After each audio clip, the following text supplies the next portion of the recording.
Welcome to another edition of the Best Business Minds, where we interview business leaders and academics that write thought-provoking books. I'm Marc Kramer, a serial entrepreneur who consults with family businesses and entrepreneurs. Today, our guest is Shirish Nadkarni, the author of From Startup to Exit: An Insider's Guide to Launching and Scaling Your Tech Business. Shirish, welcome. Great to be here. And we're glad to have you. So before we start talking about the book, could you tell the audience about your background? You bet. I'm a serial entrepreneur based out of Seattle. I started my career in the late 80s with Microsoft, in the early days of Microsoft when they had only MS-DOS. I worked for Microsoft for about 12 years. I launched email products for them, did the Hotmail acquisition, and then launched MSN.com. And then after that, I started 3 different companies and achieved 2 successful exits. Yeah, and that gave you great examples for this book, which is really terrific. And actually, I think it should be a book that's in college for every college entrepreneur to read this. So why did you write this book? Well, I have a little bit of an idealistic vision for the book. You may have heard the statistic that 9 out of 10 startups fail. But the ones that succeed have an enormous impact on the economy. If you look at the top 10 companies around the world by valuation, 9 of them are technology companies like Microsoft, Amazon, Google, etc. So with this book, what I'm hoping to do is to make many more startups succeed. So if I change that statistic from 1 to 2 companies succeed, hopefully I can have a pretty significant impact on the economy and the tech industry overall. And what do you hope the readers get out of your book besides increasing the chances of their success? Well, first of all, I'm hoping to inspire people to become entrepreneurs. Those who are on the fence. I want to kind of remove the obstacles and make them understand that it's not, terribly hard to become an entrepreneur. And then I want to provide them with a guidebook that takes them all the way from ideation to achieving product market fit, to fundraising, to scaling their company, and then ultimately finding an exit. So I want to provide them with a guidebook on how they can successfully launch and scale their company. Why did you become an entrepreneur? And please talk about the first idea you launched, which didn't quite go as well as you would have hoped. Yeah. One of the things I did when I was at Microsoft was the acquisition of Hotmail. And Hotmail at that time was a free email service, the first one that was a web-based email service at that time, and they were growing very rapidly. So that really got me inspired to become an entrepreneur. And that was the time when the dot-com boom was happening and was relatively easy for companies to get started. And so I said, if Hotmail was successful as the consumer email service, why not offer an enterprise-grade email service that we could offer to corporations that had enterprise features and calendaring and scheduling, and make that available in the cloud? And so what was the what happened with that idea? So what we found out was that we were ahead of our time with that idea. We got some traction, but not enough traction to really make the company succeed.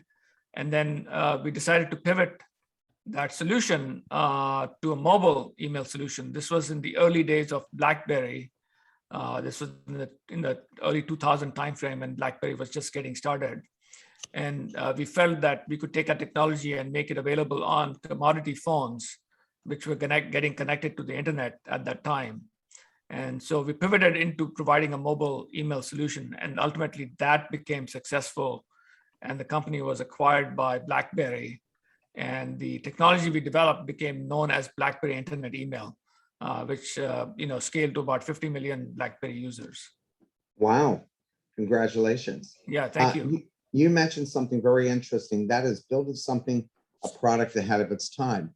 Most of the great successes like Amazon, Facebook, Google of the last, I guess 30 years weren't the first, second, or even third in a category, yet they became winners. What did you learn from your entrepreneurial experience at Teamon, and how do you make sure you aren't too early or too late? Yeah, that's always a tough question because oftentimes you have a great idea, but you can be too early for the market. In my case, I had the hubris of thinking that I was going to create this new category of enterprise grade web-based email, but I was clearly ahead of my time. And I think what would have been better is if I had actually conducted customer interviews to see if they were comfortable storing their confidential email in my cloud-based service. I think that was the issue that I faced, was that even though we provided many more features and made it really easy for companies to have enterprise-grade email over the web, they were at that time not comfortable storing that information on the internet. One of the And questions. so if I'd conducted, Go ahead. I was going to say, if I'd conducted customer interviews, I would have found out that perhaps my solution was ahead of its time. One of the questions from the audience is, do you see any changes in the strategies entrepreneurs will will use post-COVID to build successful companies than pre-COVID? The scale of tech disruption and innovation have exponentially increased. Yeah, this is a great time to start a company. A lot of companies are getting funded today, with significant valuations, and there's a lot of money available from investors to invest in great ideas. And COVID has really brought about a significant transformation in the way that we work, in the way that we shop. Remote work, as you know, has become very popular now. And so a lot of companies are being formed to allow people to work remotely. Online shopping has increased tremendously. So there's a great opportunity to create new brands like Warby Parker or Allbirds and others, and really go direct to consumer and create great e-commerce brands. So there are many, many opportunities that are available post-COVID than were available pre-COVID. How can startups end up working in different places and still manage to be able to play off of each other in order to come up with the new ideas? Because like in the beginning, being in the same room and interacting every day is what helps you iron out all the different things that are going on in the business. Will companies not need to be able to get together on a regular basis? Employees and founders and their employees get together on a regular basis and still succeed at building great companies? What's your thoughts on that? Yeah, that's a great observation. I'm of the mind that the management team, the founders of the company and the key executives need to work with each other in the same physical room a majority of the time. So remote work is possible between the founders and the management team, but they should be meeting with each other at least 2 or 3 times a week to kind of run through strategy and how marketing is going, etc. However, when it comes to your engineering team and your marketing team, etc., those can be remote as long as they're in the same time zone. So it depends on who you are in the company and what is your role. So the key execs, I think, should be working together with each other physically as much as possible, but the rest of the organization can be remote. On your second venture, I love this name, Live Mocha, and I actually heard of Live Mocha before because I was taking language lessons also. Live Mocha, an online language learning platform. Please talk about how you came up with that idea and what you learned from your first venture that positively impacted the success of the second venture. Yeah, so as you mentioned, Live Mocha was a language learning platform on the internet, and the idea came about, funnily enough, because of a trip that I took to Spain with my family. My kids were teenagers at that time. They were learning Spanish in middle school, and we got lost. And at that time, nobody was around us was speaking English. So I turned to my kids and said, "Okay, you've been learning Spanish in middle school. Please, talk to these individuals and get directions to our hotel."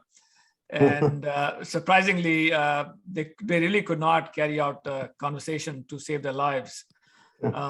And so it really emphasized to me the importance of conversational skills, and that in school and other mediums, you are taught through a textbook, and while you can learn the vocabulary, you really don't understand how to speak. And so that was kind of the germination of the idea around LIMOCA, was the notion that you need to be able to practice your language skills, and the only way that you can do that is by practicing with a native language speaker.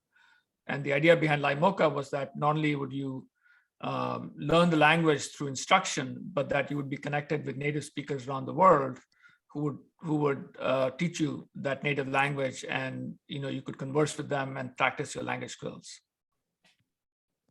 And what did you learn from that impacted your second venture? Like, what are the takeaways you took from the first venture that allow you to be more successful the second time around?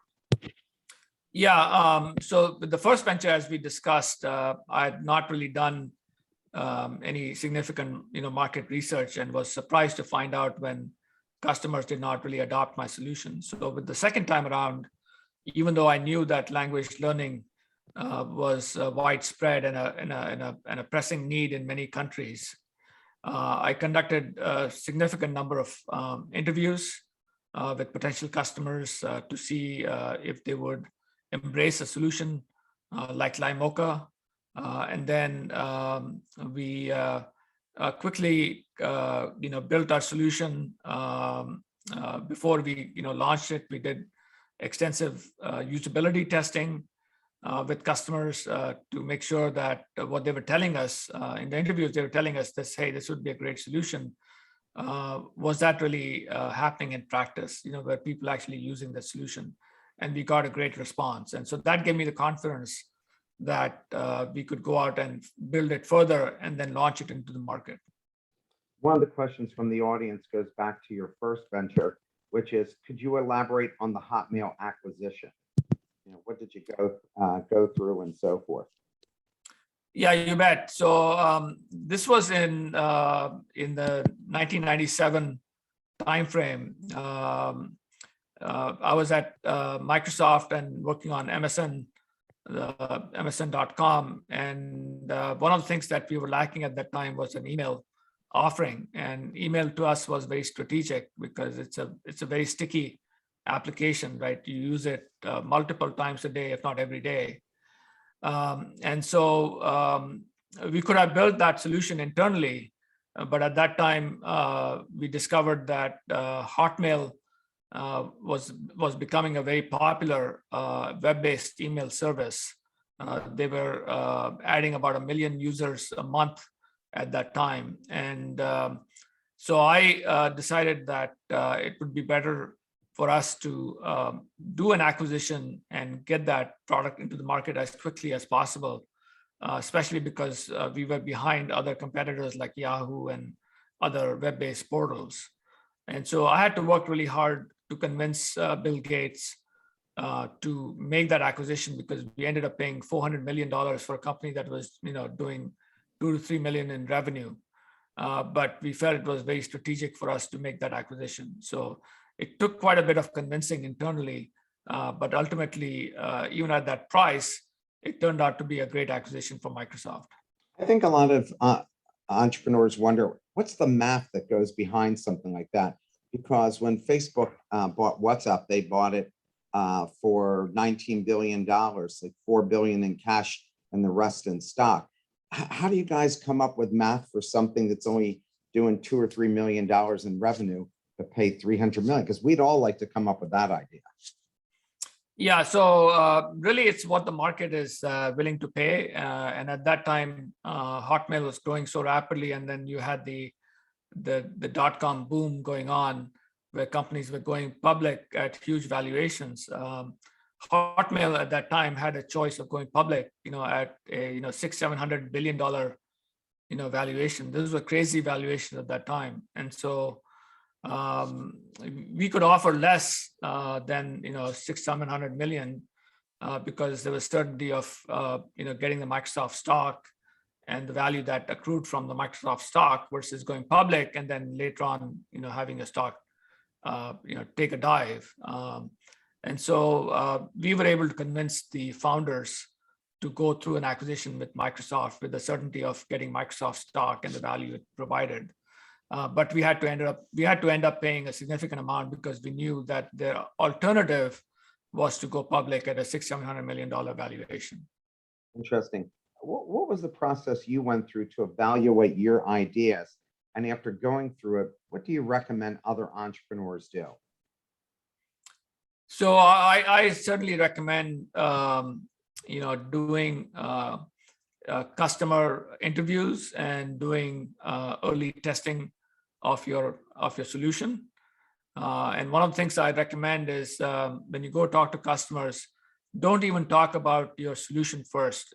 Ask them what are their top 3 pain points, and ascertain if the pain that you're addressing is even one of the top 3 pain points, because you may be addressing a pain point, but if it's not top of mind for customers, then they will not spend the time and money to acquire your solution.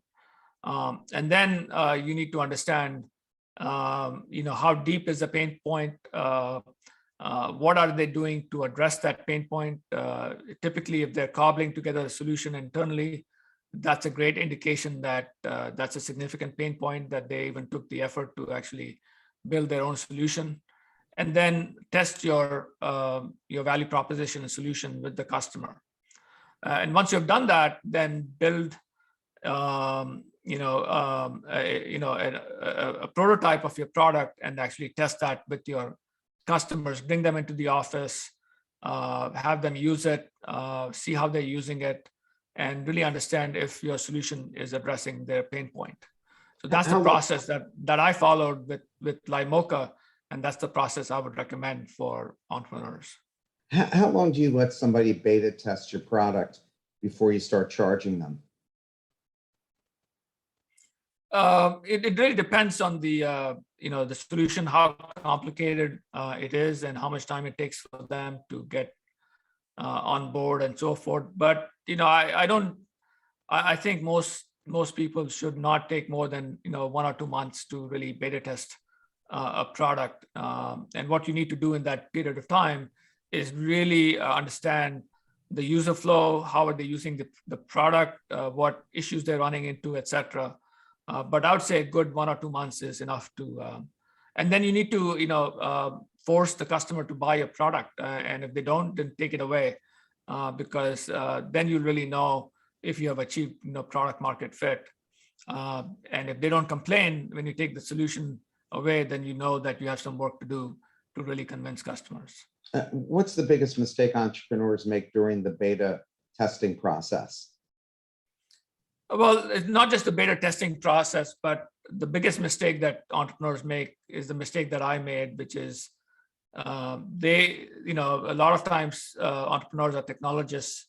They know how to build a solution, and they think that the problem that they're having is a problem that their customers will have. And so they go ahead and build the solution with themselves as customers in mind. But in reality, their actual customers may have very different problems, may have very different needs. And so, again, I recommend highly that people go to customers, understand their pain points before they actually go out and build a solution. I can't begin to tell you how right that is, because one of my ventures, we built this platform based on what we thought was the right way to go. And then when we showed it to clients, they said, well, this is all well and fine, but this is how we really want it.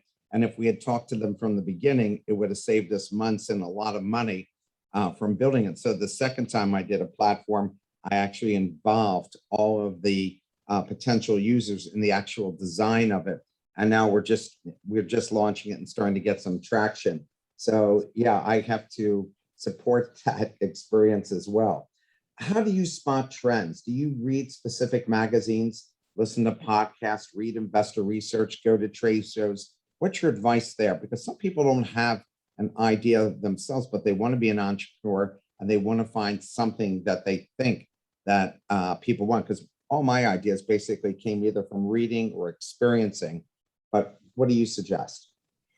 There are two main ways in which I spot trends. One is by reading certain kind of cutting edge publications. So whether that's TechCrunch or TechMeme or MIT Tech Review, these are some of the publications that are talking about some of the cutting edge technologies out there. And the second way that I learn about trends is by meeting with startups. So I'm also now an angel investor. And so I meet a lot of companies here in Seattle.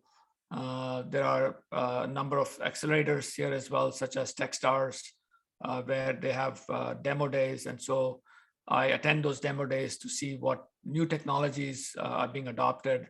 And that gives me a good sense for what's really kind of resonating in the marketplace. I mentioned earlier about how leaders like Amazon, Facebook, and Google entered spaces inhabited by others. You wrote about Microsoft taking on Lotus. What are the strategies to take on and beat entrenched incumbents? So tell them a little bit about that story, and then how do you beat entrenched incumbents? Yeah, that's a very instructive story because when I joined Microsoft, this was before Windows became popular, and at that time, Lotus 123 and WordPerfect and DBase were the market leaders, and Microsoft had applications as well. Microsoft Word, Microsoft Multiplan, and Excel, and others. And the incumbents like WordPerfect and 123 were really entrenched. People were used to their user interface. They had built macros with Lotus 123. And even though Microsoft had really excellent applications, they didn't really make much headway because displacing incumbents can be really, really hard. It's only when Windows came out and started becoming popular that things changed. And what happened was the competitors like WordPerfect and Lotus 123, they delayed introducing applications to Windows.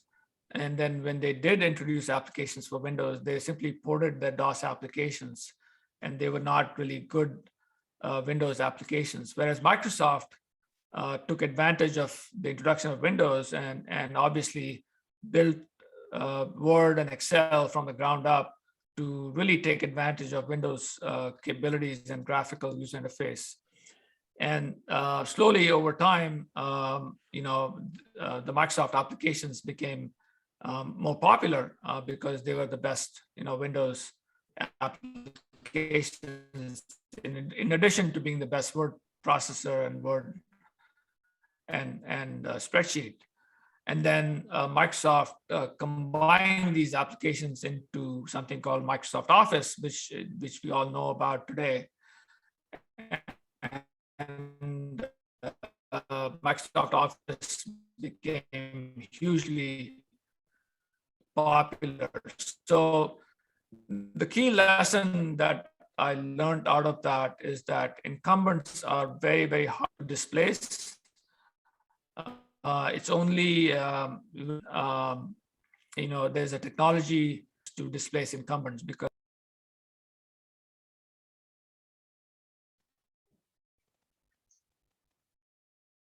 Yeah, go ahead, Mark. Sorry, I can't hear you. Sorry about that. I had lost you, a technical difficulty. You mentioned that you like artificial intelligence and machine learning. Why those two technologies, and what else do you think offers great opportunity? Yeah, I think so. Machine learning and artificial intelligence have really taken off in the last 3 to 4 years, and that's been a combination of factors. Because computing has become really inexpensive, and then now you have cloud-based services from Amazon and Microsoft and Google, where they're offering machine learning and AI services that you can incorporate into your application. And what machine learning and AI can do is help you build really intelligent applications that can personalize, greatly personalize the content that's being delivered to you. For example, if you are an e-commerce site using machine learning, which can track, how different users with different profiles are being attracted to different products, you can greatly personalize the products that are being offered to your customers. And so, with greater personalization, you can have greater conversion and drive up your sales significantly. So, today, almost every solution, every application out there is using machine learning and AI in some form or shape. Yeah, I don't think we would have solved the COVID vaccine issue without those things, right? I mean, that That's sped up the correct. process. Please explain the concept of product market fit and some successful examples. Yeah, this was a concept that was really popularized by Marc Andreessen, the founder of Netscape. And what that means is that you're building a product that greatly satisfies a specific, market need. And I really emphasize to entrepreneurs the importance of taking the time to really ensure strong, product market fit before you actually go ahead and market the product. Before you spend a lot of money marketing the product, make sure that your product really precisely addresses your customers' needs. And the way to do that is through early testing, bringing the product in front of your customers and making sure that they're highly engaged with your solution and they're coming back to use it time and time again. One of the listeners wanted to know, what made Bill Gates not develop hotmail.com type email in-house? Why didn't he just do it himself? Yeah, that was a key issue internally. At that time, Microsoft had an enterprise email solution, and the email team said, "Hey, we can build the Hotmail type solution within 9 months." But I knew from prior examples that it would have taken Microsoft another year to even decide to do something about web-based email, and then it would have taken another 9 to 12 months to build out a solution. So we would have been delayed into the market for another 2 years. And in the meantime, Hotmail would have taken off and really become the de facto standard. And it wouldn't have mattered if Microsoft came out with a solution 2 years later. So time to market was essential for us, both in having a market-leading web-based email service, but also, MSN.com was coming from behind, and we needed something like Hotmail to really goose up the user signage. Yeah, and most everybody has a Hotmail account still, right? Right. Now, of course, Gmail has taken over, but at one point, Hotmail was the most popular email service. They had over 300 million, email accounts. Well, why didn't they improve Hotmail like Google did with Gmail? Because now a lot of people don't even use Microsoft products. They strictly use Gmail products because it kind of mirrors it, but it's free. Well, that's the challenge that you face once a company gets acquired by a much larger company. Things slow down, and the rate of innovation really slows down dramatically. What happened with the Hotmail acquisition was that the founders left after 1 year, and so there was significant brain drain, and some of the key innovation that they had pioneered left the company. And so you see that time and time again, where a hot company is acquired by a much larger company, and then slowly over time that innovation, disappears. A question from the audience. What are investors looking for a return on their investment? Using this example, $3 million investment, 25% interest per year based on dividend upon exit 17 times or $50 million. What would that be attractive in terms of an investor? Yeah, my understanding is that typically the institutions that invest in VC funds, they are looking for anywhere from a 15 to 20% return on their investment. So typically, as you know, the market gets you 6 to 8% return on a yearly basis over a long period of time. My understanding is that the institutional investors that invest in VC funds are looking for roughly double that investment. Yeah, and we'll be asking questions about finance a little bit later. One of the things I wanted to know was, what did you learn from working with Bill Gates?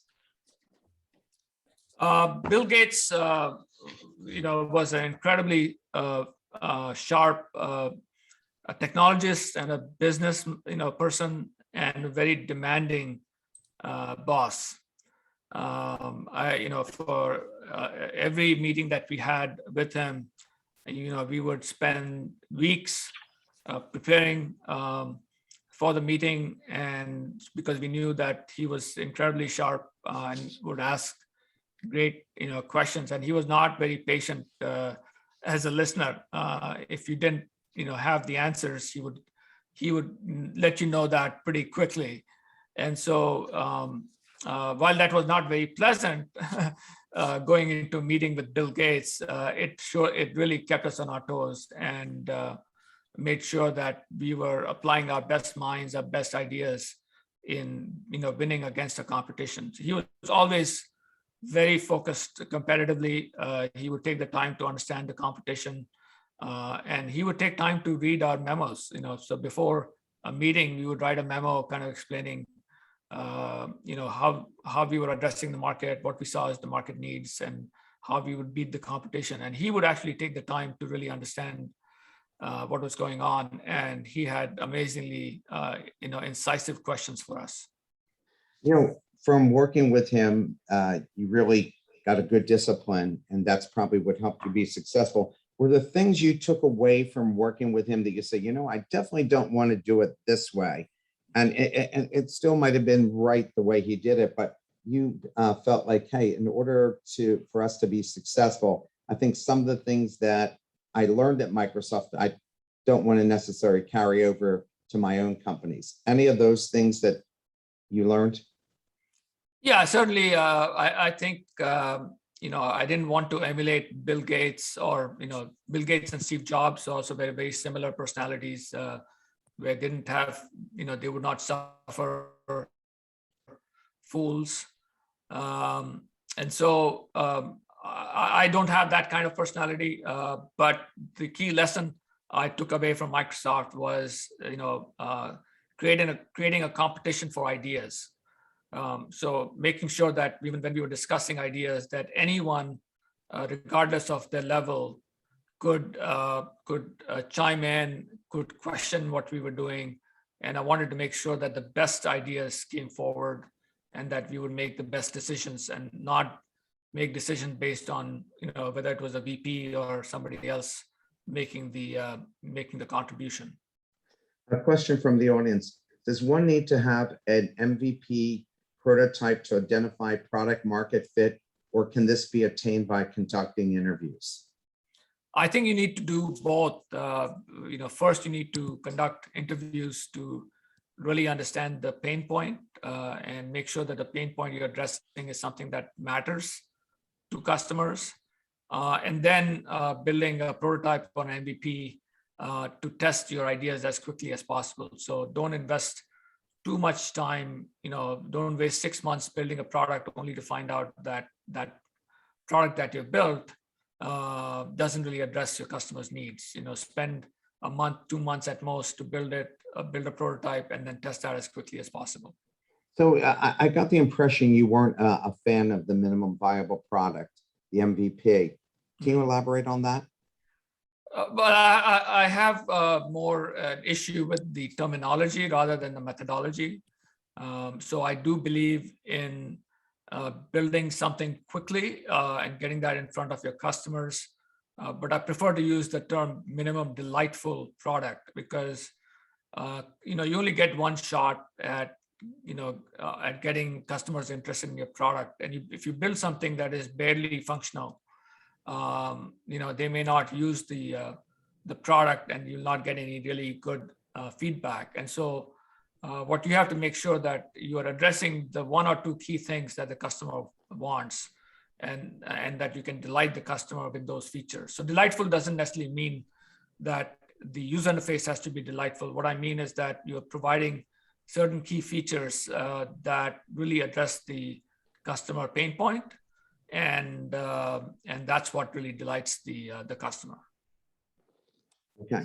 Can you talk about Dalton Caldwell from Y Combinator as an interesting framework for evaluating your pivot ideas? Please tell us what you learned. Yeah, so Dalton has a nice framework for evaluating different ideas as you pivot your solution. One of them is how big is the market that you're addressing. Second is there good founder market fit, meaning that you have the special expertise and understanding of the market that you're addressing. Third is how easy it is to get your product into the market. Can you get your product into the market quickly? And fourth is are you getting good feedback from your customers? And you kind of rate each of these attributes and then decide which market makes the most sense for you to go after. Question from the audience. Thanks for being here to share your helpful information. What would you suggest small businesses do to get out of the bottleneck stage to scale a little further? I've been in business since 2019. My monthly income and operating expenses are the same each month, but I would like to bring in more income and gain more contracts. One of the hardest things I've encountered is finding a reliable team outside of myself and my one employee, but not sure where to start. So it depends on what kind of business you have and how you're acquiring, customers. If you need a sales team to acquire more contracts. So one of the key things, obviously, is having enough funding to hire more people. And so you may need to go out and seek funding from investors so that you can actually go hire more sales people. And what I recommend in terms of hiring salespeople is hire what I call hunters, people who are willing to go out into the wild and really prospect for customers. And they have the ability to, they don't have any fear, and they have the ability to, to cold call customers and find new opportunities that you can go after, as opposed to, hiring salespeople who are very comfortable with their business, they're very comfortable with their quota. You don't want those kinds of people. You want to hire hunters who can go, seek new territory, new customers, new prospects for your business. They're insatiable. The quota is not enough for them, right? Yeah, exactly. And I always, when I hire salespeople, I look for people who've sold things that no one ever heard of before. Because if you're selling Bloomberg or you're selling IBM, they kind of sell themselves. But if you're in a startup and nobody knows who you are, that's a really hard thing to sell. So you have to kind of look for salespeople that have sold things that no one ever heard of before, that don't have that, and then eventually became successful. Do you agree? Oh, totally. Yeah, there's certainly a certain class of personalities that you need to hire that can deal with ambiguity, can really go out there into the wild, as I put it, and really prospect for customers. We have listeners who are thinking of being entrepreneurs. How can someone know if they're cut out for it, and what skills do they need? Now, that's a great question, because oftentimes people think that you need to be a visionary like Steve Jobs or Bill Gates, or that you need to have started a business before you were 18, and only those kinds of people can be entrepreneurs. Nothing could be further from the fact. Basically, there are three key attributes that I assigned to becoming a successful entrepreneur. Number one is you need to have great customer empathy and product orientation. So you need to be very comfortable spending time with potential customers, understanding their needs, and you need to have a product mindset. You need to be able to come up with solutions that can satisfy your customers' needs. So that's one. The second thing is salesmanship. It doesn't mean that you have to be you need to have a sales background, but rather that you are very comfortable and articulating your vision, that you can convince potential employees, you can convince customers, you can convince investors. You need to be very comfortable in selling your vision. And third is perseverance and mental fortitude, because you'll go through a lot of hard times and you need to have that mental strength to really power through all the obstacles and run a marathon as opposed to running a 100-meter dash. One of the audience members wants to know, could you share with us your life-changing exits? Because you've had a few of them. Yeah, I mean, one of the ones that I was very proud of was the acquisition of my first company, Timon, by BlackBerry. As I mentioned, we built the email technology that became known as BlackBerry Internet Email and serviced over 50 million BlackBerry users. So I was very proud of the fact that we built technology that could service tens of millions of users around the world. And as you know, BlackBerry was known as Crackberry. Everybody who used BlackBerry were really attached to that device because it provided a great service for their customers. Oh yeah, I was definitely a Crackberry guy for a number of years, and then they didn't improve their product, like the interface and everything, and then they barely exist right now. What are you working on now? Do you have a new venture? I don't have a new venture. I'm now spending time more as a investor, advisor, and I've started a new career as an author. I'm actually now working on my second book, which I hope to have out in the next year or two. So my goal is to convey as much knowledge that I can about my experiences to entrepreneurs around the world. Well, this book is great, by the way. Anybody, even if you are a practicing entrepreneur already, this book is terrific for you, but definitely one that should be used in colleges. Often entrepreneurs either co-found a business with someone or bring on skilled people. You write in the book about splitting up founder equity. What's your formula, or what do you recommend in that area? Yeah, there's no specific formula. Oftentimes that can be a very contentious issue and can break up partnerships between individuals.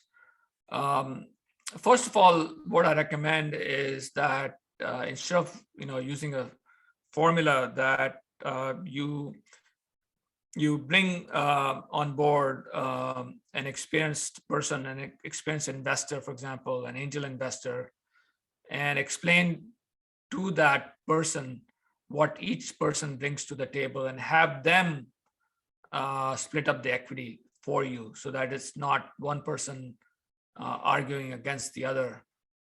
It's some person who's really experienced, who you respect, who can basically divide up the equity.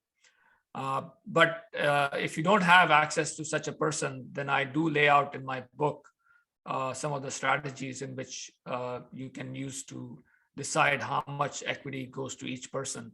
For example, CEO, if there are two of you, one of you is going to be the CEO, then the CEO should get roughly 5% more, because that person has to make ultimately the decisions that take the company forward. Or if you have spent time validating the idea or building some IP before you bring on your co-founder, then that should get you some benefit in terms of more equity in the range of 5 to 25%. So again, I lay out in my book different situations that would allow one person to get more equity than the other person, and how to go about dividing up the equity. If you bring people on after you've come up with the idea and you've built it, or you've started the service, whatever that may be, do you think that they should, do you give them the stock up front, or do you say to them, hey, you're going to get 5%, but it's going to be phased in, or that you have to hit certain benchmarks? How do you suggest it's best to do that part of it? Yeah, typically that's a great point that you bring up, because you don't want that person to then leave and take away all the equity.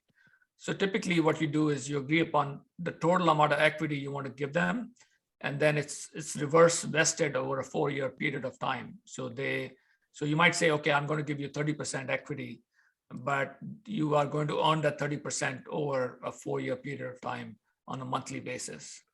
And so if you leave the company after 4 years, then you get to keep only 25% of that equity. The rest goes back to the equity pool within the company.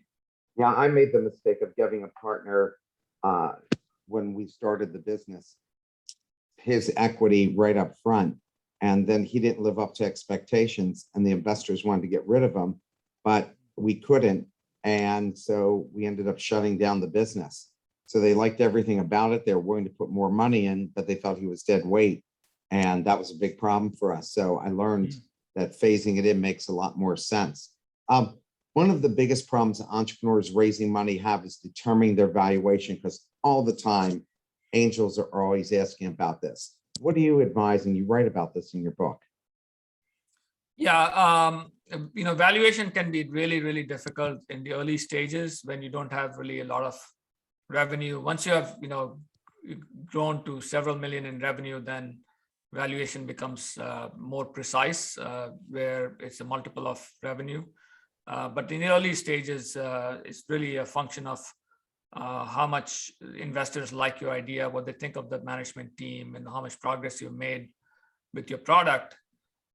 So the best way to determine valuation is to have multiple investors interested in investing in your company, and having them write term sheets defining what valuation they want to provide, and having them compete with each other to give you the best valuation. So the best valuation is really what is determined by investors who are interested in investing in your company.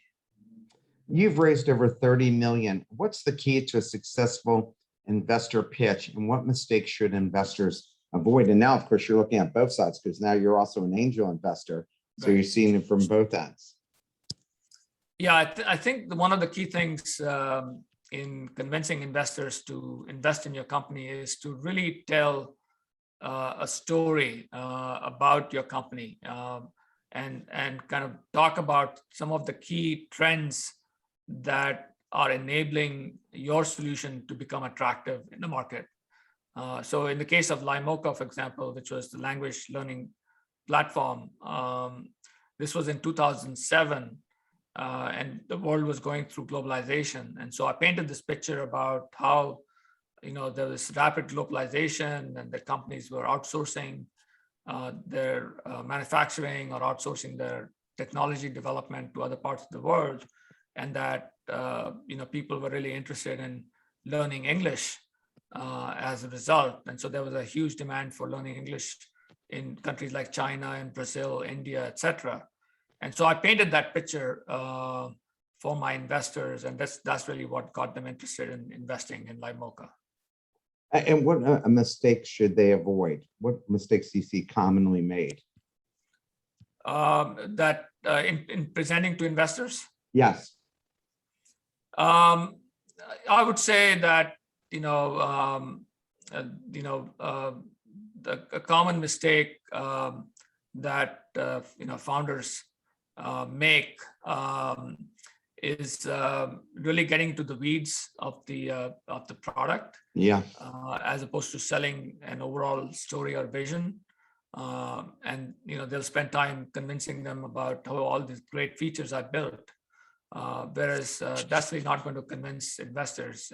They need to understand what's changing today. Why is there going to be a demand for your product?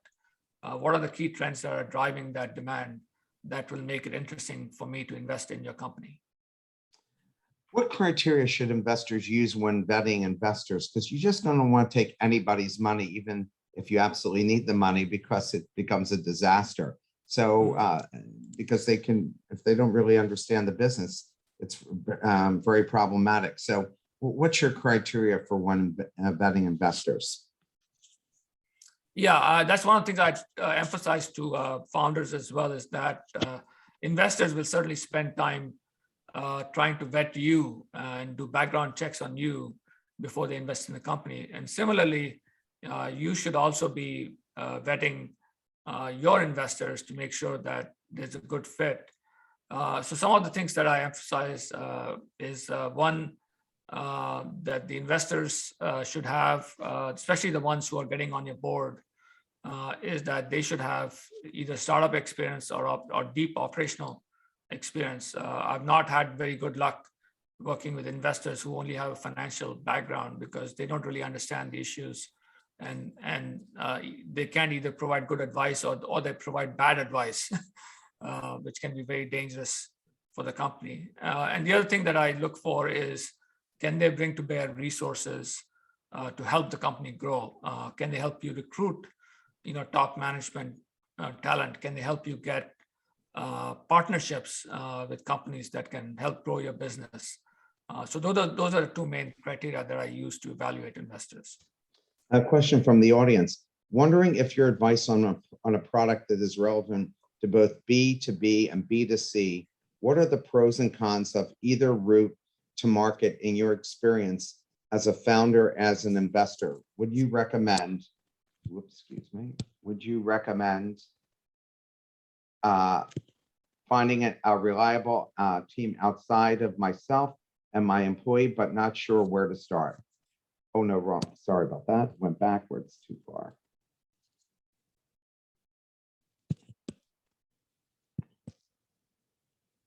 Sorry, you want to repeat the question? Sure.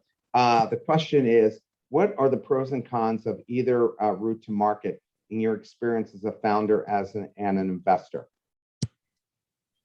Yeah, I mean, the route to B2B or B2C can be very different. With B2C, it's a lot easier to through advertising on Google or Facebook to get customers to try out your product. With B2B, you need to hire an enterprise sales force, convince customers. So that can be very, very challenging. Can take time to really drive sales for your product. I'm more of a B2C guy, and I always recommend people to go down that path first, because you need to first of all prove that your product works really well for end customers. Because if you don't really have a successful product in terms of usability and ease of use, etc., you're not going to be very successful. So I always recommend a B2C path before proceeding on a B2B path. You wrote about the reasonable time period for raising capital. Please talk about the timeline and what happens when raising capital. What's the process like? It really depends on the stage of the company. In the earlier stages, when you don't really have much proof of customer adoption, it can take a long time. Generally, I recommend that you set aside 6 months to raise funding for your product. Of course, if you are a successful prior entrepreneur, you have a great product, you have customer traction, then that time frame can become more like 2 to 3 months. But if you're really in the early stages and don't really have proof of adoption, customer adoption, then it can take you a fairly long period of time to raise money. So I would say more like 6 months. And the idea, right, would be to have multiple suitors, because if you only have one suitor, it could drag on forever, and you wouldn't get the best possible deal. Yeah, exactly. Because with multiple suitors, then you can play off one person against the other. You can tell other investors, hey, I already have a term sheet. and I'm going to take that unless you come back to the table with your own term sheet. So you need to move quickly. So it's always great to get one term sheet on the table so that you can drive a quick reaction from the other investors and drive up the valuation for your company. You recommend being specific about the amount of money you need, but being inexact about the valuation. Can you explain that? Yeah. So oftentimes when you go meet with investors, they will ask you, do you have a valuation in mind? And what I recommend to founders is not to provide a valuation, and instead to say that, hey, I'll let the market decide what the valuation should be. Because it may turn out that if you have multiple investors willing to invest in your company, that they may actually come to you with a valuation that's higher than the valuation that you have in mind. So you don't want to shortchange yourself. If you think your valuation should be 15 million, but you now have 2 or 3 investors bidding for your business, maybe they'll pay 20 million or 25 million for the company. So you don't want to shortchange yourself by telling them what valuation you think is appropriate for your company. Yeah, I think that makes sense, but they always ask that question. Should you look to raise enough money to get you to profitability or break even? And what if you can only raise enough to get to part of the way that you wanted to get to? What should you do? Well, as you know, with most startups, it's a long journey to get to profitability. Many companies don't even get to profitability even when they are going IPO. Uber, for example, was not generating profits when they went IPO, and still not generating profits. So, but that does not prevent you from raising money. You just have to show significant traction from one funding round to another, so that investors are confident that they invest in you, that you will take them, you grow the business another 200 to 300% before you raise the next round of funding. Should you have a board of directors or advisors, and which one should you have? And what is your criteria for picking them? Yeah, I recommend, if you have investors in a company, then they will, by definition, require a board of directors, and they will be on that board. So you will have no choice but to have a board of directors. But I would say, having a board of directors, having board of advisors can be really valuable if you have the right people who have great operational expertise or great startup experience, or can help you seek partners, help you with your technology development. So you need to really understand what are the areas where you need help, and then build out your board of advisors, board of directors accordingly. How important is it for an entrepreneur to hold the majority control of the company stock? Because every entrepreneur I deal with, they always want to make sure they hold on to at least 51%. But yet there have been huge successful stories where the company, the founder didn't own that much. So what's your advice in this area? Yeah, it's very rare over time for founders to hold majority control. You do have examples of companies like Google and Facebook where the founders still maintain majority control, but that is very rare because over time you will get diluted to far less than 50%. And the only way to remain a CEO is to continue to execute and really do a great job of taking your company public or getting a good exit for your company. And it's also been shown that even if you have majority control, that you may not be able to remain a CEO. A good example is a company like Zynga, where the founder had majority control, but the company floundered after some initial success, and the founder had to step down and hire an external CEO because he just was not delivering the results. So having majority control does not always, dictate that you will remain in control as a CEO.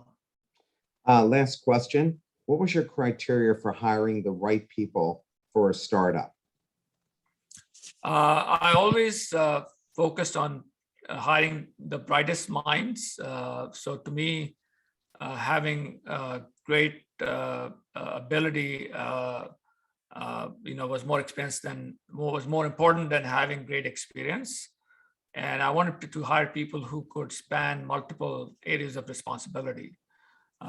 So, for example, I wanted to hire product people who had great technical depth as well, and then I wanted to hire engineers who had good business minds and who could understand customer requirements and really give them the responsibility to go build a great product. So in the early stages of a company, you want to hire people who are really smart, who can span multiple experiences and can grow with the company. And then over time, you hire experts in each domain as the company grows. But initially, it's important to hire really smart people who can really span multiple experiences. Shirish, we all enjoyed you. The book is terrific. I'm going to make sure I send the link out to everyone because people are writing, how do I get this book? So I'll make sure I send out a link for this. We look forward to your next book and to have you on again. And thank you very much for spending time with us today. Yeah, thank you, Mark. This was a great conversation and really enjoyed it. Thanks, everybody, for participating today. Have a great weekend. Please stay safe and stay cool. Thank you.